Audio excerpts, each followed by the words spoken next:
Hi friends, welcome to my channel. बहुत बहुत स्वागत है आप सभी का। तो फ्रेंड्स, आज हम 36 चेस्ट साइज़ के लिए 4 टक्स ब्लाउज की कटिंग कर रहे हैं। यहाँ पर मैं आपको पेपर कटिंग बता रही हूँ। अगर आपको डायरेक्टली कपड़े पर भी कटिंग सीखनी है तो आप मुझे कमेंट करके एक बार बता सकते हैं। तो यहाँ पर मैं बिगिनर्स के लिए डाल रही हूँ, तो पेपर कटिंग से ही शुरुआत करेंगे। तो पेपर कटिंग के लिए यहाँ पर मैंने पेपर्स के 2 पार्ट लिए हैं, जिसके लिए सबसे पहले फ्रंट पार्ट और बैक पार्ट दोनों की कटिंग अलग अलग करेंगे। तो बैक पार्ट की कटिंग पहले करेंगे, देन उसके बाद हम फ्रंट पार्ट की कटिंग करेंगे।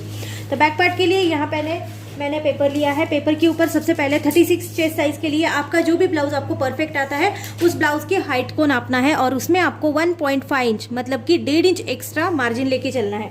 तो यहाँ पर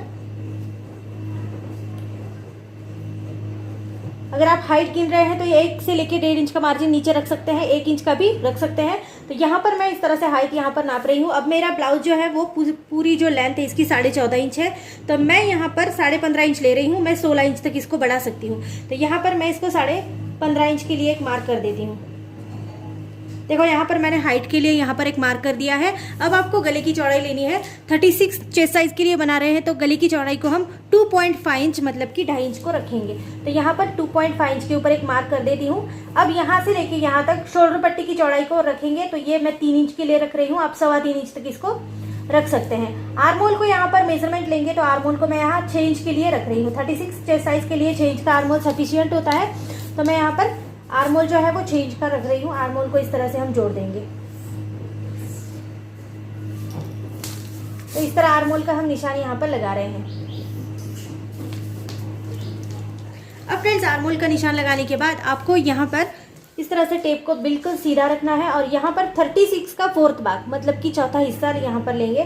तो 36 का 4th भाग यहाँ पर होता है 9 इंच के लिए, तो मैं यहाँ पर एक मार्क कर देती हूँ 9 इंच।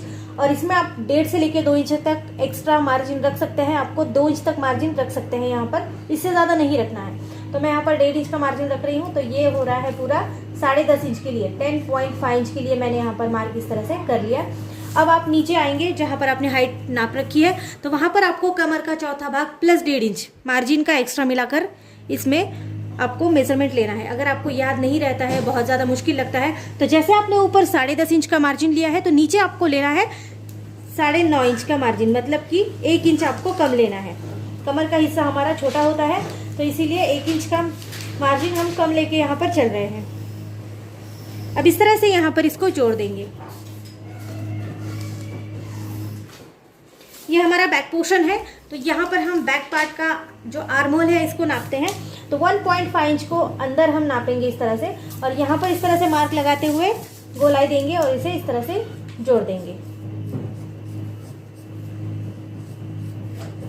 तो ये हमारा बैक पोर्शन का, तो यहाँ पर मैंने इस तरह से ड्रॉ कर दिया है। अब आपको 1/2 इंच का यहाँ पर मार्जिन देना है और यहाँ से इसको तिरछा इस तरह से आप जोड़ लेंगे।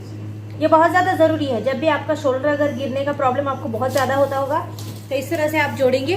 और आपने अब जैसे भी इसकी मार्किंग करी है एज इट इज़ आपको कटिंग करनी है, इसमें आपको कुछ भी नहीं करना है। तो यहाँ पर मैंने बैक पोर्शन को इस तरह से कट कर लिया है। अब एक अलग पेपर ले लेंगे और ये बैक पोर्शन आपको इस तरह से इसके ऊपर रखना है एज इट इज़, और यहाँ पर आप इसकी आउटलाइन दे सकते हैं। ये बहुत ज़्यादा आसान तरीका है, बार बार हमको मेजरमेंट लेने की इसमें ज़रूरत नहीं पड़ती है। तो यहाँ पर मैं इस तरह से इसको रख दूंगी। आप चाहे तो थोड़ा पिन अप कर सकते हैं और यहाँ पर आपको इस तरह से इसका थोड़ा सा आउटलाइन देना है हल्के हाथों से। बाद में आप इसको अच्छे से ड्रॉ कर लेंगे।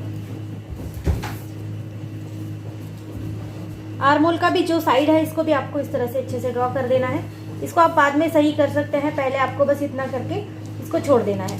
ठीक है, यहाँ से भी हम इसका जो डाउन पार्ट है इसको भी अच्छे से यहाँ पर मेजरमेंट ले लेंगे। मैं यहाँ पर बिल्कुल हल्के हाथों से ले रही हूँ, ये पेपर बहुत ज़्यादा पतला है।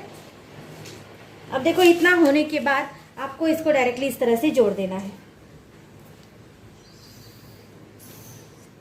अब यहाँ पर बहुत ज़्यादा मेजरमेंट लेने की आपको ज़रूरत नहीं पड़ती है, तो इस तरह से आप इसको डायरेक्टली जोड़ सकते हैं। अब आपको जो आपके गले का हिस्सा है जो हमने 2.5 इंच के लिए लिया था, तो यहाँ पर एक बार मार्किंग इस तरह से कर देंगे। और ये हमारी शोल्डर पट्टी का हिस्सा है, यहाँ पर भी एक मार्किंग करके आर्मोल को एक बार वापस से गिन लेंगे, क्योंकि यहाँ पर हमको आर्मोल अभी ड्रॉ करना बाकी है फ्रंट साइड के लिए। तो यहाँ पर मैं 6 इंच का आर्मोल जैसे मैंने बैक साइड में लिया था सेम वही तरीके से यहाँ पर भी ले रही हूँ। इस तरह से आर्मोल का निशान मैंने लगा दिया। अब यहाँ पर आपको फ्रंट साइड के लिए आर्म होल को मेजरमेंट करना है, जैसे हमने पहले बैक साइड के लिए किया था, तो यहाँ पर हम फ्रंट साइड के लिए करेंगे। तो 1 इंच अंदर नापेंगे।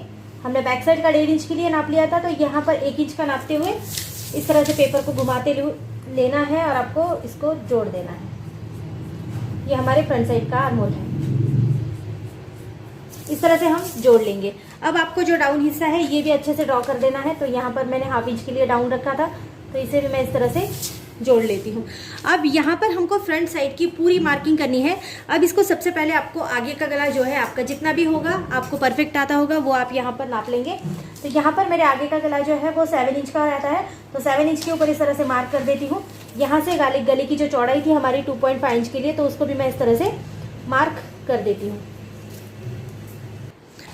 तो यहाँ पर इस तरह से मैंने मार्क कर लिया है और यहाँ हमें स्क्वायर का निशान अच्छे से लगा लेना है।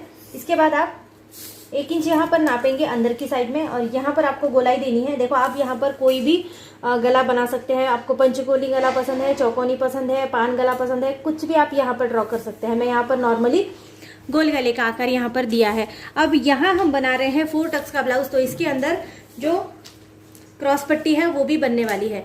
तो आगे का हिस्सा हमें हमेशा बैक हिस्से से 1/2 इंच ज़्यादा लेना पड़ता है। तो यहाँ पर मैं 1/2 इंच का एक निशान लगा देती हूँ और यहाँ पर मैं 1/2 इंच एक्स्ट्रा ले रही हूँ। ठीक है, ये 1/2 इंच लेना बहुत ज़्यादा ज़रूरी है, नहीं तो आपका आगे का हिस्सा कम हो जाएगा।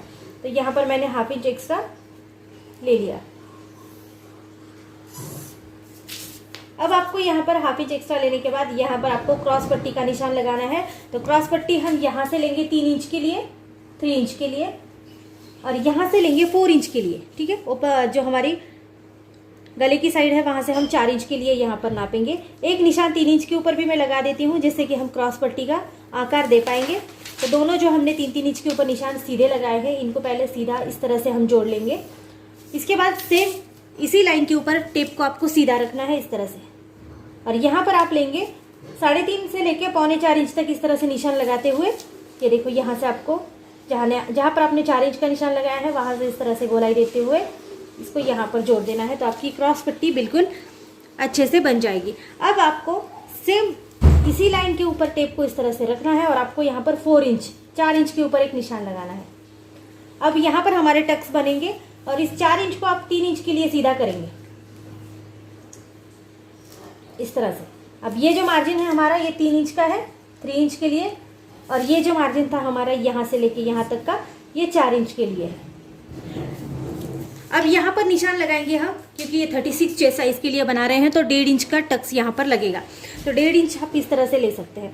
1.5 इंच का जो भी आपका सेंटर पॉइंट होगा, आप इस तरह से टेप को फोल्ड करेंगे, आप सेंटर ले लेंगे 1.5 इंच का, और यहाँ पर सेंटर को रखेंगे। इस लाइन के ऊपर सेंटर को रखना है और दोनों साइड से आपको इस तरह से मार्क लगाना है।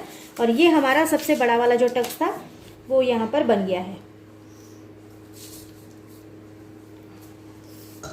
तो इस तरह से हमने सबसे बड़ा वाला टक्स लगाया। इसमें थोड़ा सा कपड़ा ज़्यादा यहाँ पर एडजस्ट हो जाता है। अब दूसरी साइड से, इस वाली साइड से आप लेंगे यहाँ पर 2 से लेके 2.5 इंच तक डाउन दे सकते हैं। ठीक है, तो मैं यहाँ पर 2.5 इंच के लिए यहाँ पर डाउन दे रही हूँ। तो यहाँ पर मैंने एक मार्क इस तरह से लगा लिया है। अब ये जो सेंटर था, ये जो आप देख रहे हैं यहाँ पर निशान, इसको यहाँ पर 1 इंच का डिस्टेंस देना है। 1 या 1.5 इंच का आप रख सकते हैं नॉर्मली, और यहाँ पर इसे इस तरह से आप जोड़ देंगे। इसमें आप बिल्कुल थोड़ा सा कपड़ा एडजस्ट करेंगे, इसमें बहुत ज़्यादा कपड़ा एडजस्ट नहीं होगा। तो ये है हमारा दूसरा टक्स यहाँ पर लग गया है, और ये जो डिस्टेंस था ये है 2.5 इंच। ये जो यहाँ से यहाँ तक का डिस्टेंस था ये 2.5 इंच का था।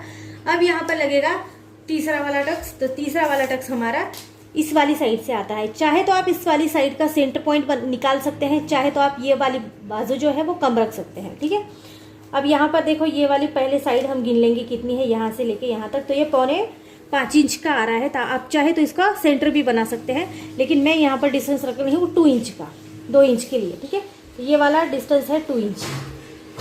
अब यहाँ पर आपको फिर से एक बार 1 या 1.25 इंच का इस तरह से मार्जिन देना है, और आपको इस वाले हिस्से को यहाँ से जोड़ना है। तो यहाँ से हम जोड़ रहे थे। तो इस तरह से हमने तीसरा वाला टक्स लिया है, और अब हमको लेना है चौथा वाला टक्स। तो फिर से यहाँ से डिस्टेंस देना ज़रूरी है यहाँ पर, और चौथा वाला टक्स हमारा हमेशा इस वाली साइड से, मतलब कि हमारी आर्म होल से आता है। तो ये जितना भी होगा आपको यहाँ पर ड्रॉ कर देना है इस तरह से। तो ये हमारा चौथा वाला यहाँ पर टक्स लग चुका है।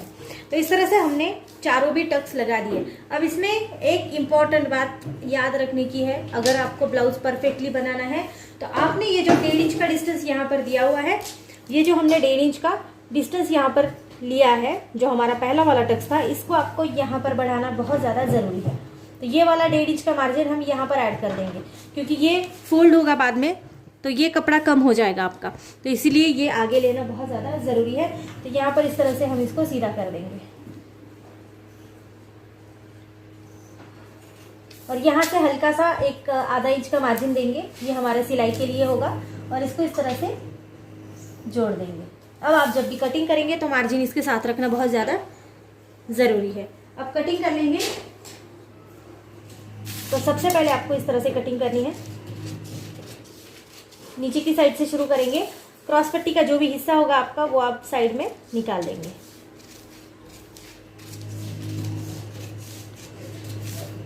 तो ये हमारी क्रॉस पट्टी का हिस्सा है, इसको साइड में हटाएंगे। पहले मार्जिन को साथ रखना बहुत ज़्यादा ज़रूरी है, तो इस वाले हिस्से की मार्जिन हम साथ में ही रखेंगे, क्योंकि ये बाद में फोल्ड हो जाएगा तो ये ऑटोमेटिकली यहाँ पर आ जाएगा, ये यहाँ पर शिफ्ट होगा ये वाला कपड़ा इस तरह से।